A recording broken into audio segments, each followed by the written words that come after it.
Hello, my name is Brandon Lopez, and this is my CRISPR and sickle cell essay.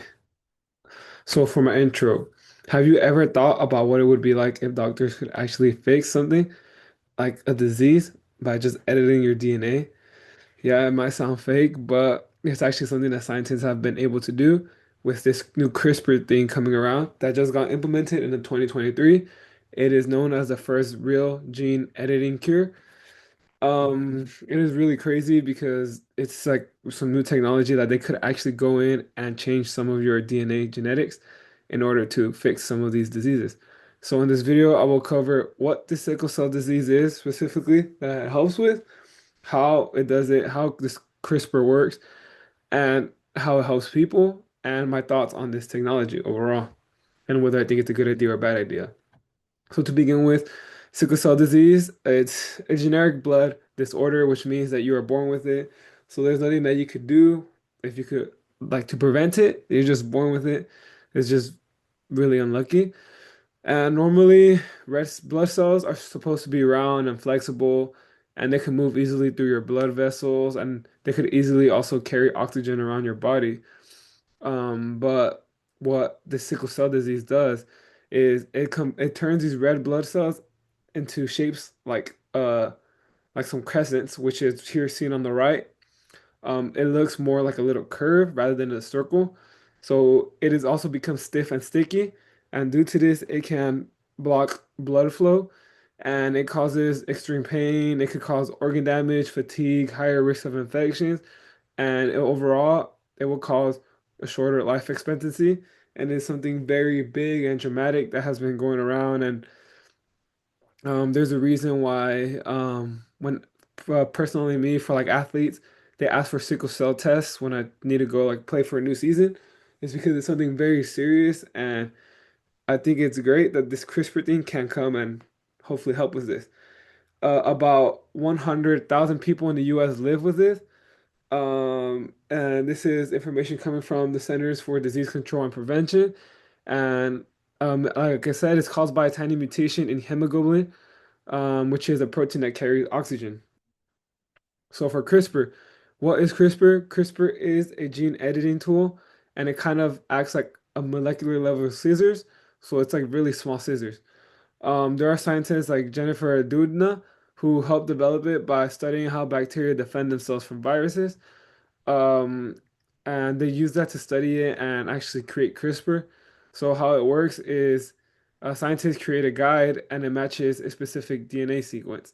So then they match it to that, and then the guide that they create, they use enzymes and lead it to the exact same spot in the DNA that where it should be like, and then the Cas9 will cut the DNA, and wherever the cut is, the cell will repair the cut.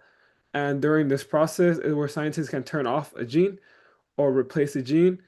For example, they could turn off the gene so that there's no sickle cell test, and specifically, they they they turn on a different kind of hemoglobin. I'll get to that later. But CRISPR made is a made gene. They made gene editing faster, cheaper, and more precise. So I definitely think it's a great idea. So how does it work for sickle cell test? So the treatment is called Casgevy, and it was, like I said, it was approved in 2023, which is pretty recently. So the process that goes through is it removes blood stems. First, scientists remove blood stems from the patients, and then in the lab, they use CRISPR to edit those cells.